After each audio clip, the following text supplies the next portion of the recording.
I want to refrain from talking because you have such a long body of work.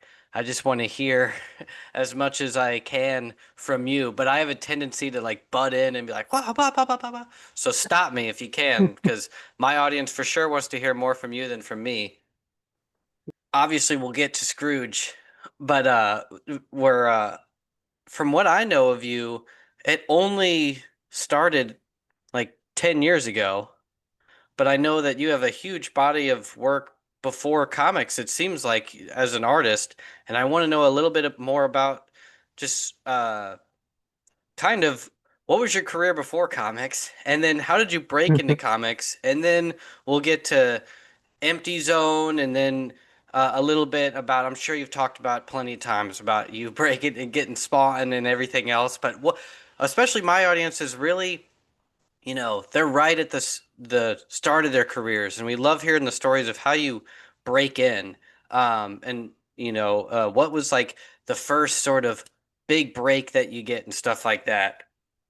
Gotcha. Um, I my first go at it was I did all the things where you submit, your artwork and all that stuff like they tell you to. And this was back in the 90s. And then I got fed up with it. And so I got a few friends together and started a publishing company, and we self-published 7 issues of an anthology called Section 8.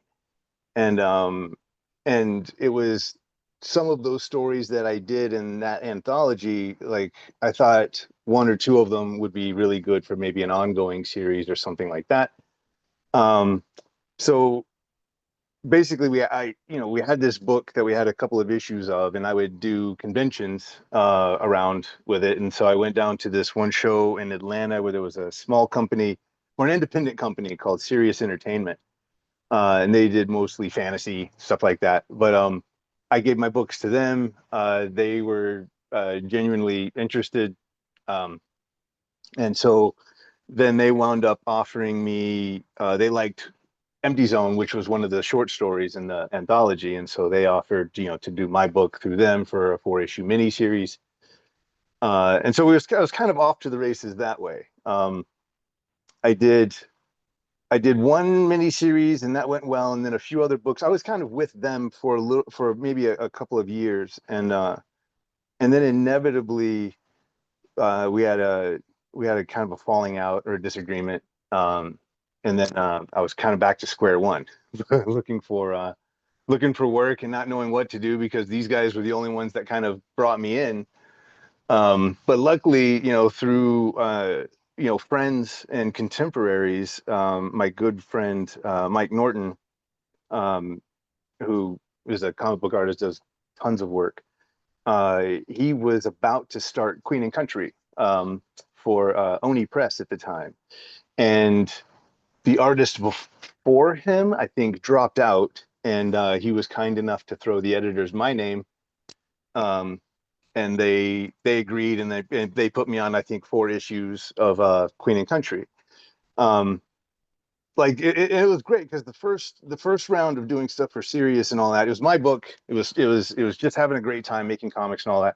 This was the first time I'd be doing like a book. Greg Rucka was writing. I was nervous. I was like, oh my, this is real. This is like, um, and I did it in my style because I thought they picked the wrong guy because the book up to that point had been very cartoony, and I didn't do cartoony, and apparently the fans dug the fact that I didn't do cartoony, so they got to see their characters in a kind of a realistic light. But long story short, that small run I did at Queen and Country was nominated in 2 different categories for Eisners, and so right out of the gate, I have 2 Eisner nominations, and so I'm like, this is it.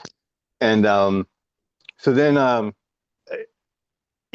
sure some people can like break in and it just goes swimmingly. but Yeah. but after Queen and Country, then I was just like, again, like hands out. I was like, oh no, like Marvel wouldn't, like, I would go and see editors at conventions and they were like, we like this, we just don't know what to do with you. And inevitably I was really, even though I'd finally gotten some real work, I was sharing the studio with Kent Williams, the artist Kent Williams at the time. And at that point, I was just like, you know what? Maybe, fuck this, and I'll go paint. I'll pursue fine art as opposed to comics because they blah blah blah. And through another friend of a friend, I wound up meeting up with Steve Niles, and he liked my work, and we were pitching a story together that inevitably, right around Christmas, got canned. I got called, I think, by Scott Alley at Dark Horse, and I think it was 2 days before Christmas, and he said, "Yeah, no, the miniseries is gone." He's like, "It's owned by somebody else. You never should have been, and it was over." And so I'm like, so no idea what to do. And then finally, then in February, they literally he said I felt bad, and so here's a one shot. Here's a one shot of this Van Helsing, the Hugh Jackman movie. He's like, I have one shot that has kind of a creature from the Black Lagoon in it. Like, do you want to draw that? I'm like, I'll draw anything. I need money. And so I got to do my first work for Dark Horse, which was this one shot. Uh, and then it would just so happen that Mike Mignola saw the one shot and said, this guy should draw Abe Sapien. And so then I met Mike came up to me at a convention. He was like, I totally loved it. We should do Sapien or whatever. And I'm just like, yes. And then I wound up doing, I want to say, one or two miniseries for Dark Horse first. And then I did the 5-issue miniseries for Abe Sapien the Drowning. Um, and after Abe Sapien, it felt like I started to get fairly consistent work. I started finally getting my foot in there, and but inevitably we kind of had me and Dark Horse kind of had a bit of a kerfuffle, and so then I jumped over to Dynamite and I did a mini series over there. Then a Marvel Zombies issue, and then I caused a bit of a kerfuffle over there. I caused kerfuffles, That apparently. if you're doing it right, that you should be. Uh, but apparently, whatever that kerfuffle was at Marvel, it basically, I've been pseudo blacklisted from Marvel for the last 20 years. They won't even look at me. So, but strangely enough, like and I grew up with those guys, but it's the company I didn't grow up with, DC, that wound up just finding me and giving me a lot of Batman work and stuff like that. And so all of this was mixed in with really getting my feet wet and starting to exhibit my fine artworks and showing in galleries. So I was really I kind of I was a man of two careers for a while. And Okay. and so and I, then inevitably, like around 9 years ago, or 11 years ago, we started having kids, and I felt like I needed to kind of pick one. I was just like, if you give 50% of your time to one thing and 50% to another, you're going to get 50% results. And I was like, what if I give like 100%? And I was like, well, I've done comics for so long. I was like, I can't abandon them and just go for fine art. I was like, I love storytelling. I love it so much. So I was like, I really want to make waves doing comics. And so about 9 years ago, I really just dedicated everything and shifted everything over to comics.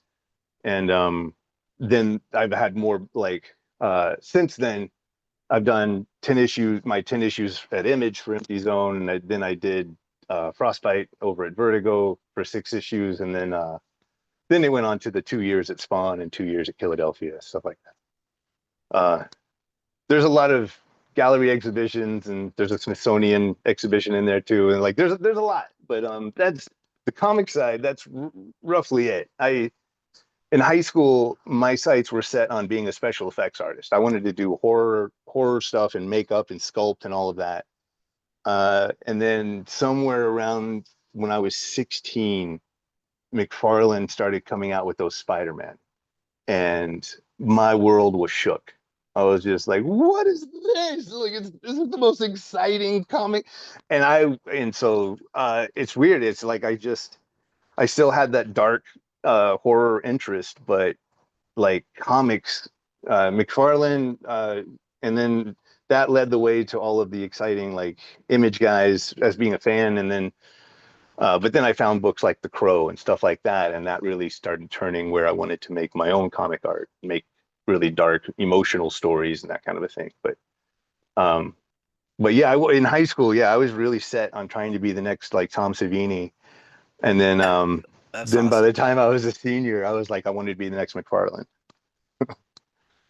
Hey, that both that's super awesome and interesting. I didn't yeah, I feel like uh whenever even though I think we're slightly different in age, not by much, but yeah, it was like my heavy influence was classic horror.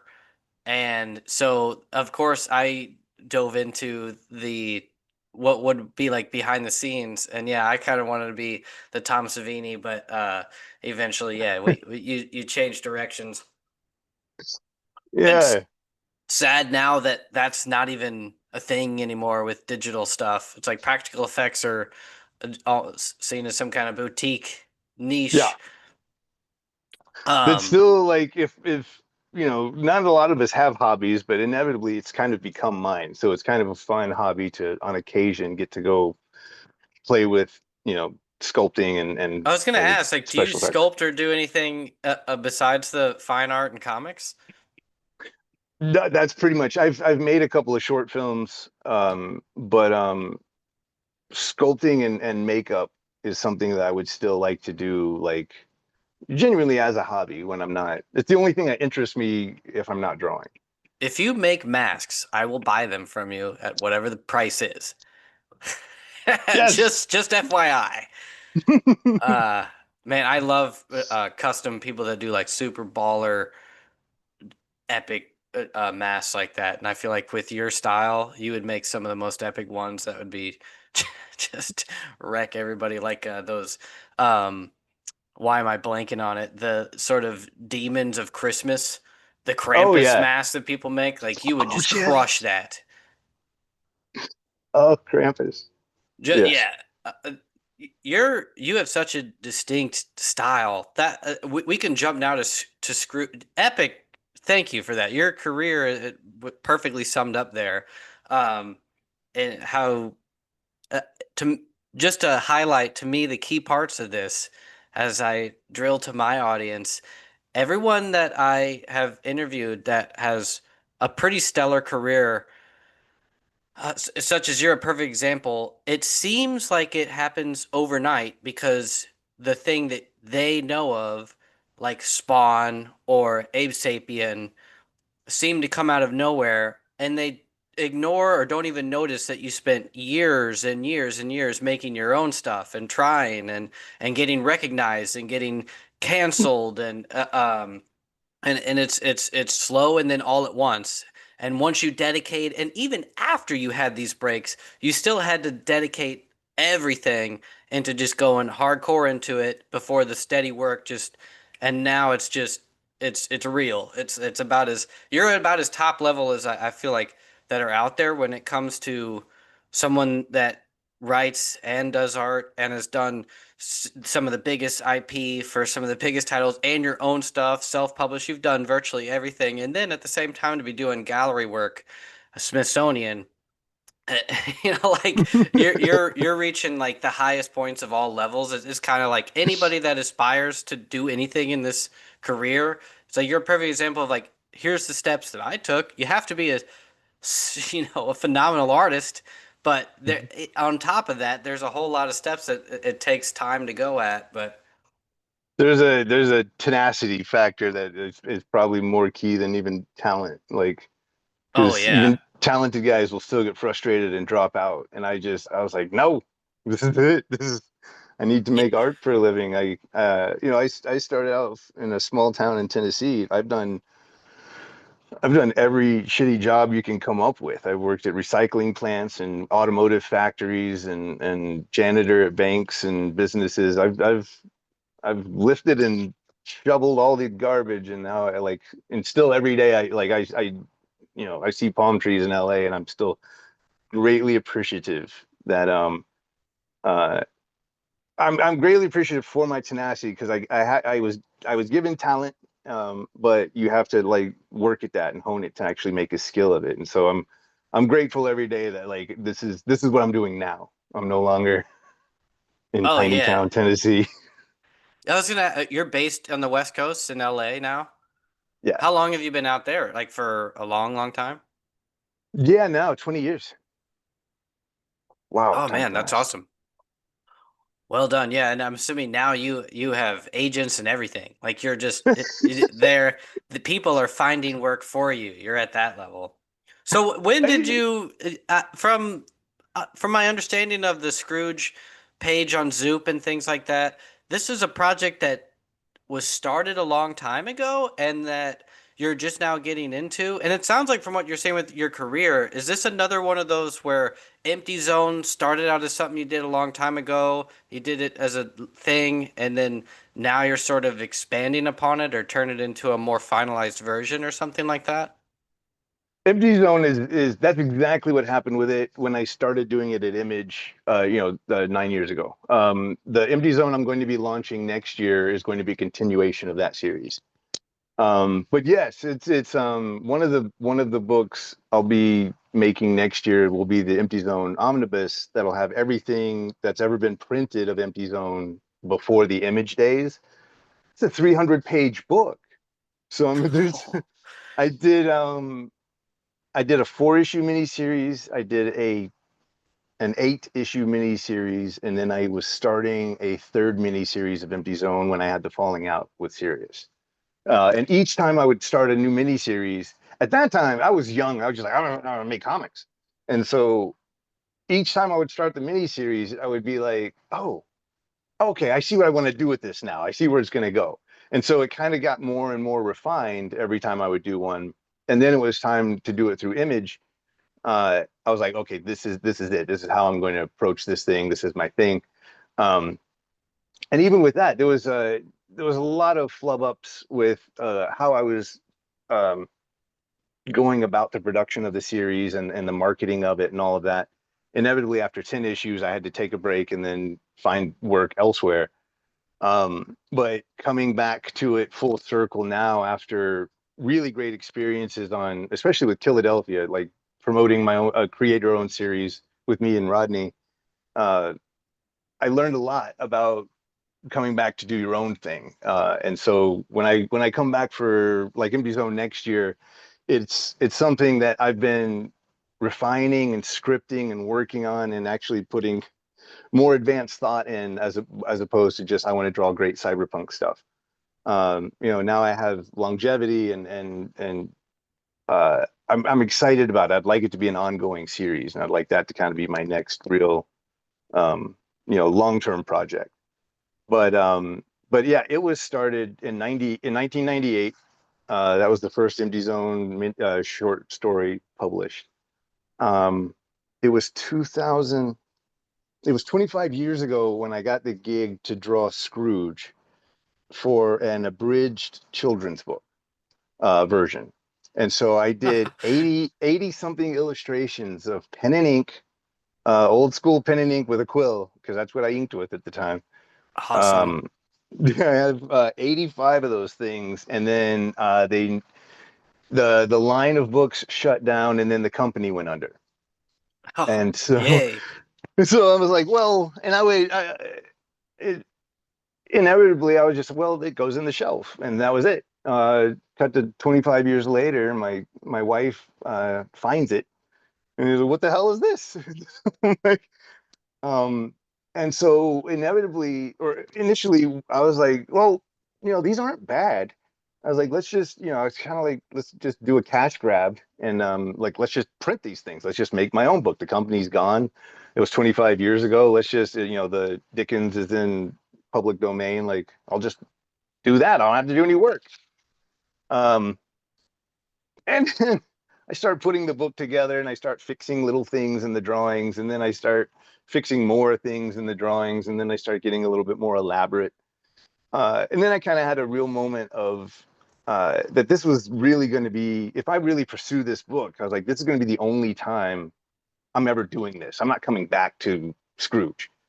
And Scrooge is important to me. Since I was a kid, those movies at Christmas always affected me, always gave me all such emotion. And so then I was like, all right, let's just add some months to it. And then digitally, I just started getting going on top of the drawings, and then just going a full layer of like reworking and atmosphere and color. And uh, I I kind of I described the process honestly with it was kind of like having a real conversation with yourself 25 years earlier. Um, because I'm looking at these illustrations before I go on top of them, and I'm like, oh, look at you! Like you were into Nicholas DeCracy at the time. Look at these little lines, and you were into this at the time, and like, oh, look at your little Dave McKean eyes that you put in this little figure. I was like, I was really like seeing my what I was trying to achieve 25 years ago, and then I'm here it is. I'm going on top of it, and some of them I'm just kind of like cleaning up and fixing. But a lot of them I'm just redrawing figures on top of. And it really kind of feels like I'm talking back to myself. I'm like, this was great, but look what we can do now. And I just, and it's been, so for that alone, this project has been really special. I'm never going to do another book like this. I'm never going to have, I know I don't have 25-year-old artworks sitting in a flat file again to do this with. And so this whole thing has been uh, my own kind of seeing where I started out 25 years ago and where I am now, and then really just going nuts to try to make this some of the most atmospheric, emotive art that I can. Because going back and rereading the adult version of the book, it's brilliant. It's absolutely brilliant, and I'm really giddy it didn't work out the first time. Because Yeah. this is what it's supposed to be.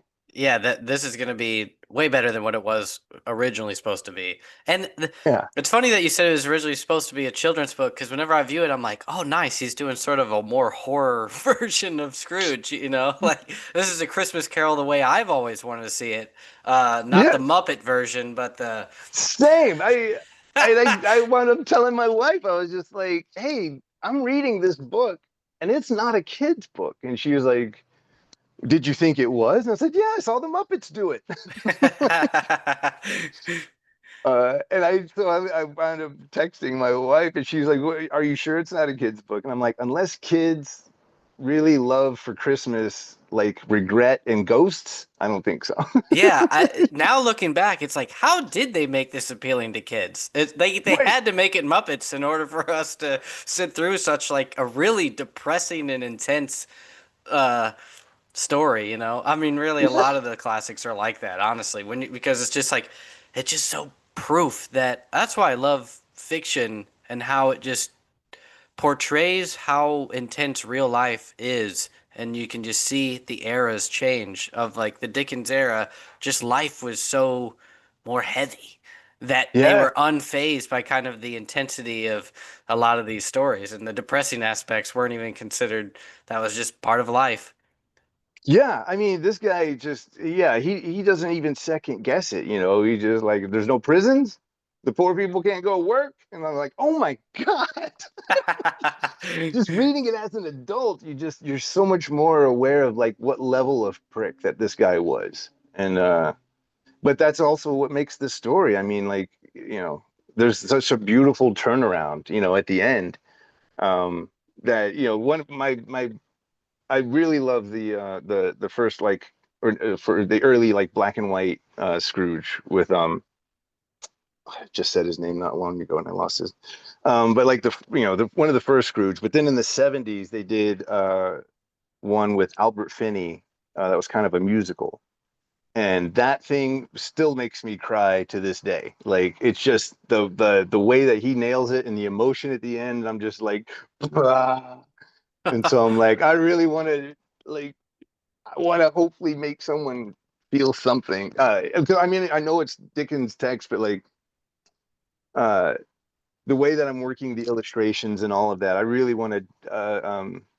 I don't know. I think even the book, I think it's special, and I think it really the way that the illustrations are done really helps the flow. And if you're reading it for the first time, I think it'll be quite an impact. Oh yeah, Fingers crossed.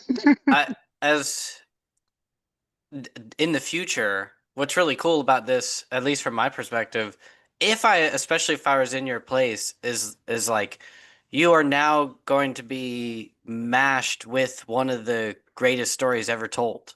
Like your rendition will have a real impact forever. Because like this is such a timeless story, a Charles Dickens story, and your version of it. It's not just, oh, this is the illustrator. It's like this is your telling of this classic story and your rendition. It's almost like someone covering a classic song.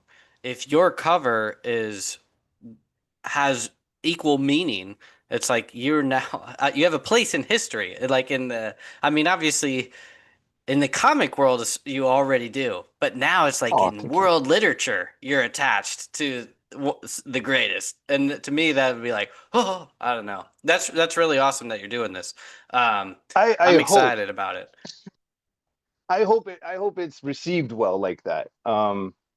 Because I'm approaching it that way. I'm not approaching it necessarily as like I am having the best time making the illustrations, but um it is in my brain that like I would love this to be a part of someone's library forever, to be like that's the Scrooge volume, that's the one we're going to read. I would love that. I would really love to have like a book, you know, Oh, just I've a part of the thing. Uh, in the future, my kids especially, they're attached more to graphic novels than they are to novels anyway. So, and yeah, it'd be like if you want to read a classic story, especially like if you're having to read it for school or something like that, yeah. and then you go, well, read Jason Shawn There you go. Alexander's version. Here he goes. It'll be a lot more fun for you. It hits all the same. It's the same story, so it Yeah, seems like yeah, that's a cool way to be on the shelf is like yeah, to me it's just like the fact that it's like your version. It's not just like some graphic novel that's this is because there's plenty of adaptations for kids that are illustrated and stuff like that, but that's different than it's like your telling of this story in graphic novel form. yeah. No, Which brings me absolutely. to what made you go about it through this the Zoop method of getting it out there? Did you was that sort of always your plan once you started to wanting to self-release it, or was there other outside factors that made you choose that as opposed to crowdfunding on Kickstarter or Indiegogo or just self-publishing it through your website or something like that? Uh, Kickstarter, I know, and I have a good relationship with. No kerfuffles. But It's the only no, one. Kickstarter is great, and that was honestly, I guess that would have been the avenue. But I think 2 years ago, I met the two gentlemen from Zoop at New York Comic Con, and they were making their pitch of like we're going to be a new crowdfunding we do, and their thing was is that they handle the fulfillment part. Um, and Okay. so the books will ship on time. The If it was just me, would see, but so over the last couple of years they've kept in touch and they've been very enthusiastic and very energetic for this, and so it felt like Scrooge. Uh, and I spoke to an artist writer who did a book called Full Tilt, and he went through Zoop and he had a good experience. And so I'm like, I'll give these guys a shot for this book because it's me kind of crowdfunding again for the first time, and we'll figure it out. It's been really cool. I think crowdfunding is like a publisher. I think each project kind of has a should be with a somebody whatever. Like I think Scrooge is great with Zoop. I have a 3 book slipcase art book set that'll be the paintings and drawings I've done over the last 15 years. And I'm putting that out next year, and that'll be a Kickstarter. So I have my own books I'm coming out with. There's Scrooge through Zoop. There's the art books through Kickstarter next year, and then hopefully Empty Zone and a few other titles through Image. So I'm making books. You're literally hustling comic books. That's so awesome. That brings me to if you're down to get sort of into the technicals of your art, um, like art from what it looks like to me, I am not an artist. So, I hire artists because I only write and I don't know what I'm doing. And but from what it looks like with your art, it's like it has to be at least started physical, if not all of it. Do you actually paint it and then scan it, or how does that work with actually like turning your art into comics? Because it's so masterfully, it looks so unique. It's that's probably why you have such a profound career of this is because you're so in depth with how you're illustrating these things. It's not your typical comic style. It's very much your own unique in depth. It looks like very physical painting type style. Yeah. Um, I kind of like I mentioned earlier, in my early years, my early 20s, I shared a studio for about 3 years with the artist Kent Williams, and it was through that I and with that he brought his library of books and all of that, and these were all art books I'd never heard of and all this other stuff. And so for 3 years, I basically did art school just in my own studio. I would, and so with his influence and then all of these fine art books, I'm thankful that I guess it has given me kind of a different voice than regular or than like studio style comic art. But the I've been I've actually been I've been primarily digital for the last 5 years, 4 years. Um, everything in the book and everything in the series Philadelphia is pretty much digital, and Spawn, the last part of it was digital, is when I switched over. But up until 4 years ago, and even digitally, people will still confuse it with being traditional because I still only draw one way. I only so even digitally, it's not like I'm not using a ton of special effects and layers. I'm really bare bones in it, the way I do when I'm on paper. Gotcha. But but everything up until then, yeah, everything is was physically painted and painstakingly scanned in pieces. So like if I uh Todd's got a great video. He bought one of the cover paintings I did, and it was a 40 inch face of cyan, all bloody and all of that stuff. And now I think it's hanging in his boardroom. But but and he would constantly make fun of me for working so big because my cover paintings were 30 by 40 inches, which means that in my large scanner, we would have to grid out the back and scan that into roughly 8 tiles, and then Ah, put those together with in Photoshop. wild. I've gotten really fast at it now. Like it was a pain in the ass, but now after it's all scanned in, I can tile a piece together in less than an hour or whatever. Off to the That's races. amazing. I was Uh, wondering if you did do it like it in huge and then had to actually physically scan that in piece by piece. Yes, that's exactly what you did. That's wild. yes, the larger paintings for the gallery stuff, those are all photographed. Um, I do have to draw the line at scanning in 6 foot paintings to be like, That yeah. Oh man, I didn't even think about that with the gallery work, with it being that big. Yeah, that would make sense. yeah. Wild. The gallery work ranged between 4 feet to 11 feet, depending on the painting. And so each time there was a show, then we would bring in a photographer and then have that film turn into transparencies and then scan the transparencies and I kind am of curious. old school way. How does someone? How do you go from 0 to 1 to get gallery work? Like, do you have to pitch galleries, or does someone sort of find you, or what's sort of Mm. the break in for that? That has You to be know, insane, way crazier than comics. It seems like that's such a yes. real niche, but My buddy Eric Canetti asked me, he's just like, dude, why do you draw comics? He's like, you show in galleries. And I was like, oh, you've never done gallery work. I'm like, it is. It's bizarre because comics you can at least kind of just show your work. You can find someone to show your work to and then maybe get a gig or something else. Like with fine art, I mean, they just don't even look at you coming in the door.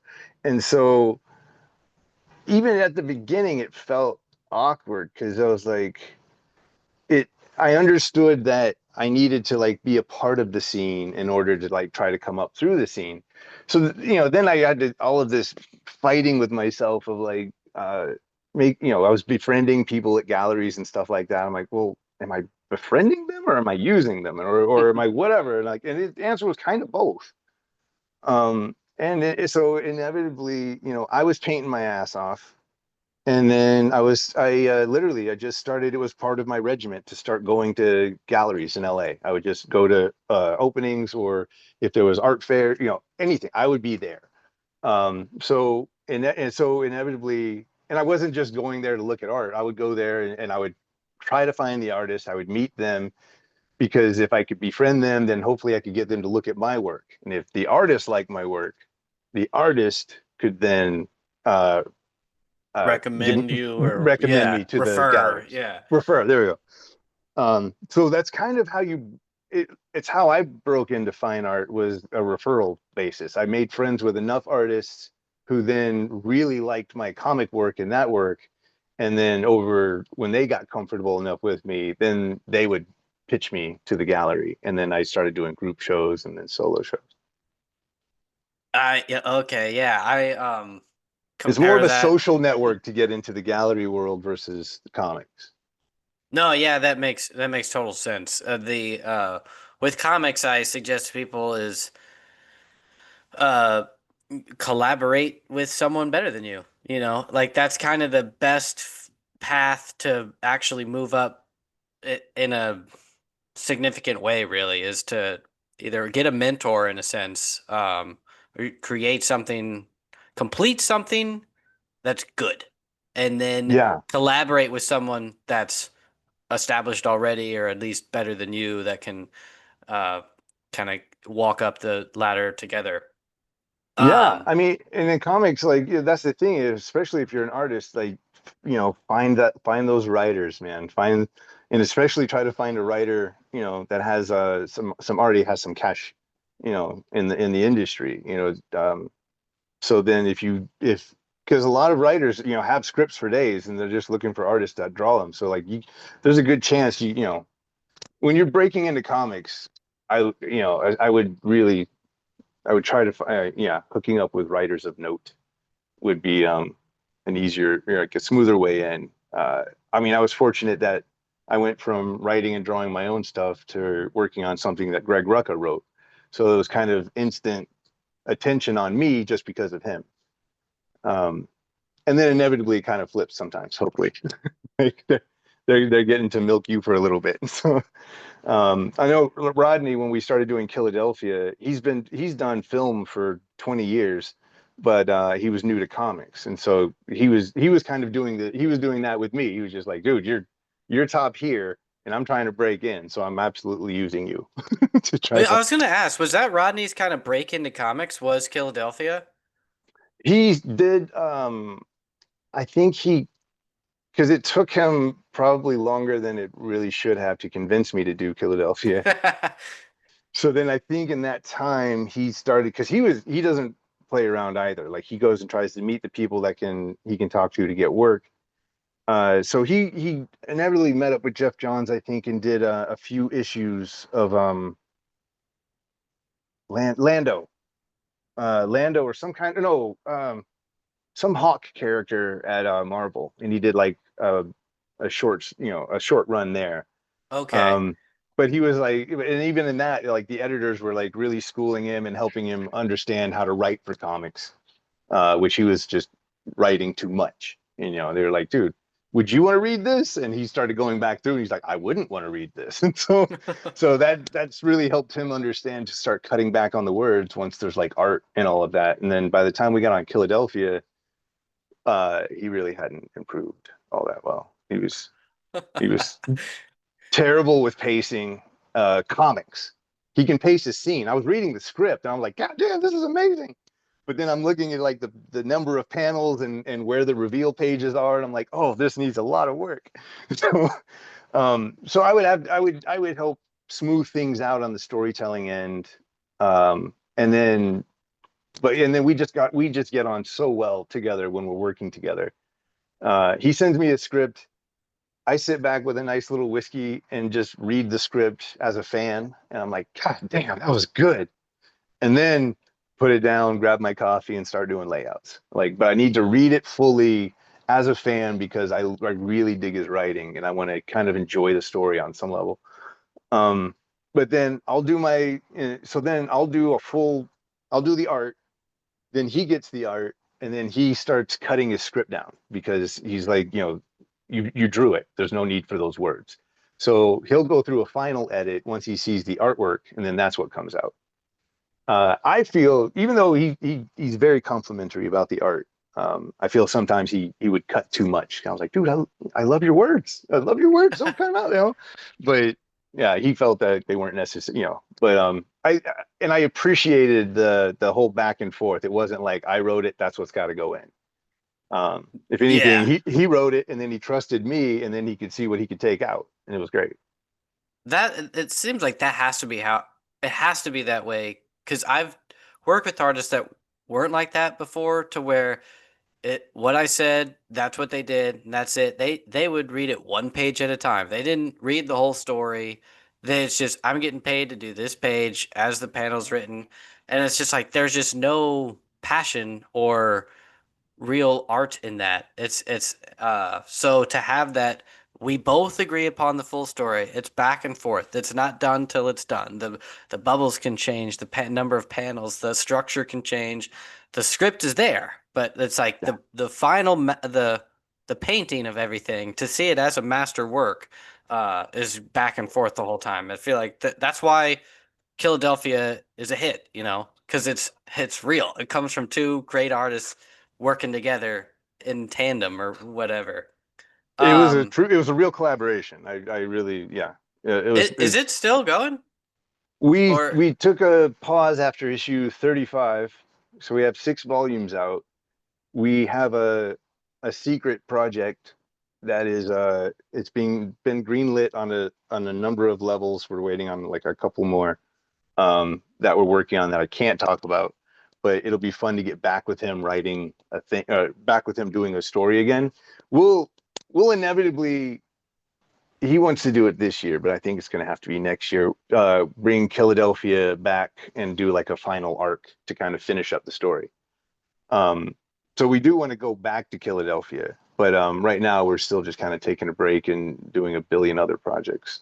I've been in the time we took off. Um, I've been working on The Freak with McFarlane and Empty Zone, and I wound up storyboarding um, an entire feature, and then like without realizing it, I thought I was storyboarding a short film, and then once I got onto page like whatever, I'm like, the hell is this? or the whole Yeah, yeah, thing. That yeah, whole that's thing. still awesome. I accidentally storyboarded an entire feature. Yeah, it was yeah. So that started that, and then inevitably with that writer director, we did that film, and I did the concept design for it as well, and then we did 2 music videos for the weekend. And that's fairly recent. That was like January um, Do of this year. you do you pitch publishers yourself at all? Like, do you reach out to editors and be like, "Hey, I have this idea," at all, or do you mostly just do your own stuff and then take work with what people ask you to, or is there anything that you're like ever actively trying to pitch people to work with? No, I either I now I'll either get a request or offers for gigs. So work comes in that way, but the work I do myself, I just do myself, and then when it's ready, I'll just bring it to a publisher and see if they want it. I think as I get more and more comfortable writing again, I think it would be fun to actually pitch uh companies on like hey, I got a great ghostwriter story or something. Let me write it and draw it or something. Um, at some point, but right now, like for the next year and on, and a little while, like I really want to spend that time establishing my own stuff. Um, the I remember it was years ago when I started doing Empty Zone through Image. I emailed Mike Mignola and I was just like, dude, I'm nervous. I was just like, I think I want to do this thing and whatever. And he wrote back and said, dude, I don't think he said dude, but he said, man, we don't need another fucking Batman book. He's like, do your idea, see if it's got legs. I'm like, okay. So it was just kind of I needed this extra little kick in the ass, and I knew that he would be the guy to do it because I think he's only interested in doing his own things now. So it was a nice little like validation. I'm like, well, Mignola told me to do it, so I got to go do it.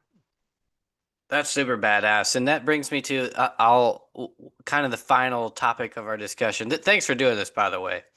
This is Um, great. Thank you. yeah, yeah, for sure. Is how often do you go to conventions? And didn't you say that Mignola discovered you at a convention, or at least that's maybe where you first talked to him? Or how First did? talk to him. Okay, and so how long ago was that? And like, was that was because does he even do booths or anything? Or I feel like he's at such a high level. I don't even. I've never been to a convention where he's been had a table that I can think of. But like, yeah, fill me in on kind of your experience with conventions, how often you go, uh, and then and how your especially your starter career when like Mignola discovered you, and a bit more into those details. When I first met, oh, what was it? I actually met Mike. Now that I think about it, I met him before Abe Sapien. It was a show in Atlanta, and he just happened to be one of the guests. And I went over and showed him one of the serious entertainment copies of Empty Zone. And at that time I took it as a huge compliment because I was such a fan of Kent. But I remember the first thing that Mignola ever said to me was when he took the book, he opened it, and he's like, "Ah, you're the new Kent Williams." I'm like, "Oh." Uh, and and it happened honestly because at that point Kent was taking on a lot of to kind of pay the bills. He was taking on a lot of like inking gigs. Um, but and so and then he would start falling behind a little bit. And inevitably he brought me on to basically ghost ink for him on some of these projects in order to get them out on time. So after like a year of that, I mean, I could draw like him so well. It took me years to figure out how to draw like me. But that was a long digression from the convention. The convention. Oh, and as far as Mignola, San Diego. If you go down to Okay. San Diego Comic Con, he always. It's kind of like a grandfathered thing. It's like there's this one beautiful table that's got like him, Arthur Adams, and Jeff Darrow. I'm like, Okay. they hang out and they sign together. Um, and he's amazing. He shows up with his box of stuff, and then he'll sell them all and sign them all, and then go leave. Uh, Yeah, that makes sense. He's that guy. yeah, he just kind of. I've always looked at conventions as a self-publisher. I've been like, I'm more militant. I'm just, you don't leave the table. I don't sit down. I choose to stand up and make sure I'm eye contact with people because I'm genuinely very excited. On the first day of a convention, it feels like it's the first day of conventions, period, for me. It's never worn down. I don't get tired of them. I think it's incredible. I don't get tired of them while I'm at them. What I do is take, I rarely will even skip them. I'll just take a year off. Like this year, this current year is a no convention year. Like it's staying at home and working. Next year, hopefully we'll have Empty Zone out. Scrooge will be out. I'll have a book of commissions that I've collected out, and I'll be hitting every show I can find. I'll be a promotion machine next year, but this year, um, it's just staying at home and working. Um, Yeah, I Nice. don't Yeah, that really. makes total sense. It's like you work, work, work, and then you hustle, you go on tour to all the major conventions. Do you I'm assuming you get invited to be a panelist and things like that at a lot of the at least the Reed Pop ones or whatever.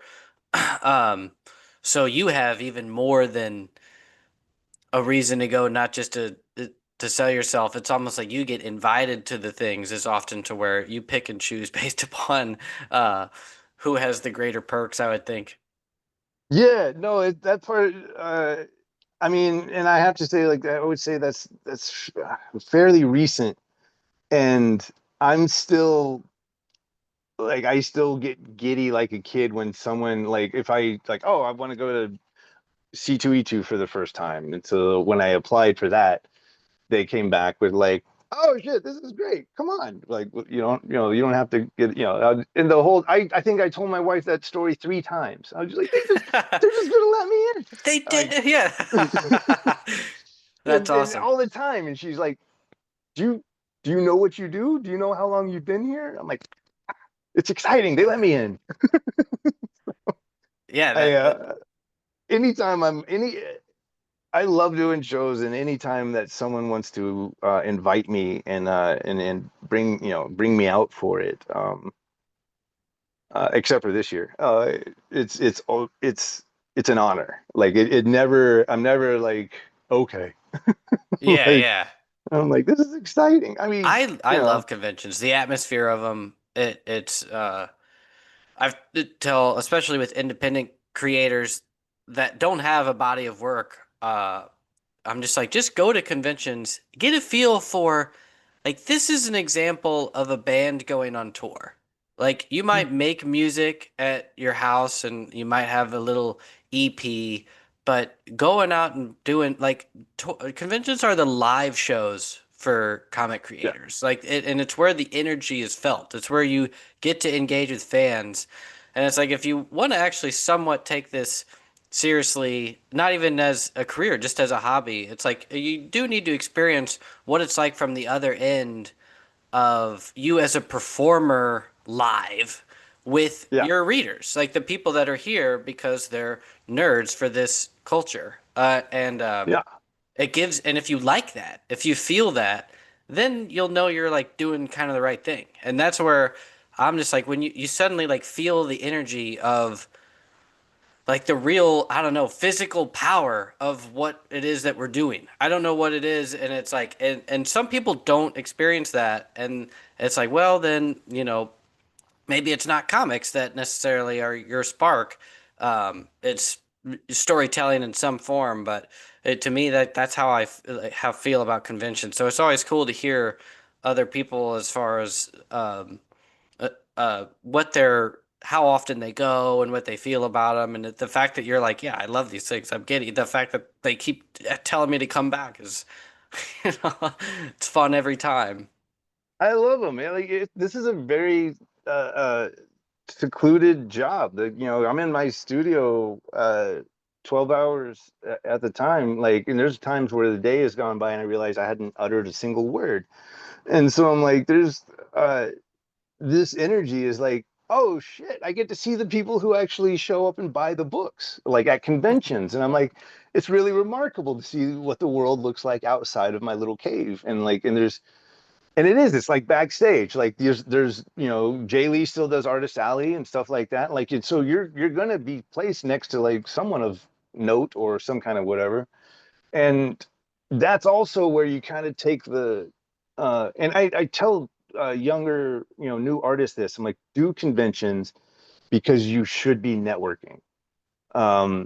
And don't go to try to, of course, if you need to try to make money, but like get free shit of yours, like free samples, free copies, whatever. Give them to people because, especially at a convention, nobody's giving anything away. Everybody charges for every little sticker, every little thing, and it affects people differently when you give them something.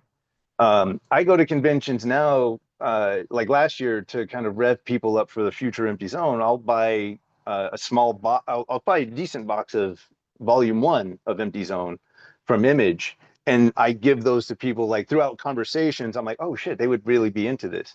I give them that because then they'll come back and get the next issue. That's the networking and marketing I do now. But when you're new, uh, when young artists come up and give me a portfolio, not a portfolio to flip through, but they have a printed thing that they give me, I don't throw those things away. If any, and especially if the art is good, like I keep it. It stays in the stack in my studio. I have a business card, and I've gotten artist cover work just because of that. I was like, oh wait, there's this guy I saw. So networking at conventions is key because no one does that whole mailing in portfolio review thing not legitimately anymore. And back in the Yeah. day, I would say like, I mean, I think it's kind of taboo now, but like, back in the day, I would have said, shit, go to the convention bar at the end of the day and buy me a drink. Like, I'll get you work by the end of the night. Like, it's just like socializing and networking. And that is that kind of fine art part, where you do need, but you should, conventions are just open networking possibilities. Um, Young new artists who get an artist alley table, yes, stay at your table, try to get an audience or try to sell some things, but especially when it was early on, I was barely at my table. I was always running around to other comic book artists and more established people and giving them my comics. Um, it's yeah, that's the a really nice benefit to breaking in because or conventions because it really just puts you face to face, in an era where we don't really do that. It's just social media and screens and all of that, but conventions really allow some face-to-face interaction. And it means something. Like if we have a great chat and you give me your portfolio, like, I'm going to seriously consider it and look over it. And then if it's good, like if something comes up, I'll get you work. Yeah. And then if you're consistent, like you're saying at the beginning, you keep coming every year and you keep Yeah, getting better and you keep networking and then you become friends with somebody else that's doing the same thing and their yeah. success can boost your success. And it's just about the longevity of being a professional in this space.